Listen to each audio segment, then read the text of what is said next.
২৬ জেলায় জেলা প্রশাসক পদে রদবদল হচ্ছে। মার্চের মধ্যে নতুন ফিট লিস্ট তৈরিতে ইউএনও ও এডিসি পদে কাজের অভিজ্ঞতার শর্ত শিথিল হচ্ছে। জনপ্রশাসন মন্ত্রণালয় বলছে, বঞ্চিতরা যাতে নিয়োগ পেতে পারে সেজন্য এই সিদ্ধান্ত নেওয়া হয়েছে।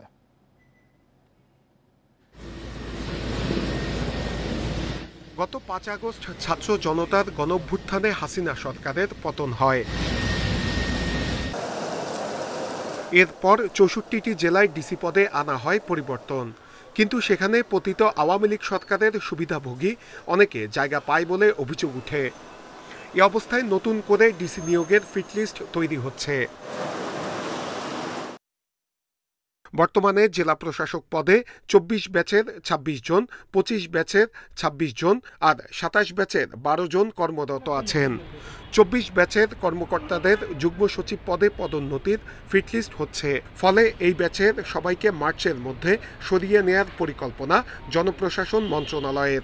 এসব জেলায় ডিসি পদে নিয়োগের জন্য ২৫, ২৭ এবং ২৮ ব্যাচের কর্মকর্তাদের ফিটলিস্ট করা হচ্ছে। প্রশাসনের ভূমিকাটা আমাদের রাষ্ট্রের জন্য অত্যন্ত গুরুত্বপূর্ণ এবং আমাদের উচিত হবে মাঠ পর্যায়ে যাতে কর্মকর্তারা সঠিকভাবে কাজ পরিচালনা করতে পারে সেই ধরনের একটা কর্ম পরিবেশ সৃষ্টি করা। এটা আমাদের এই প্রশাসন থেকে শুরু করে জনগণ পর্যন্ত প্রত্যেকের কিন্তু একটি দায়িত্ব রয়েছে বলে আমরা মনে করি।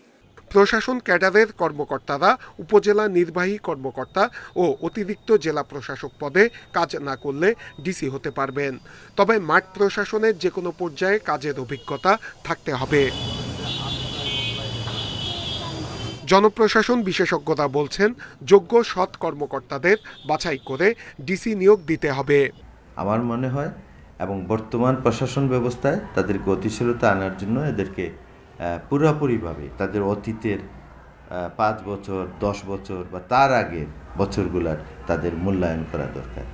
ইউএনও এবং ডিসি পদেও রদবদল করা হবে বলে জানিয়েছে জনপ্রশাসন মন্ত্রণালয়। নূরে আলম, ইন্ডিপেন্ডেন্ট নিউজ, ঢাকা।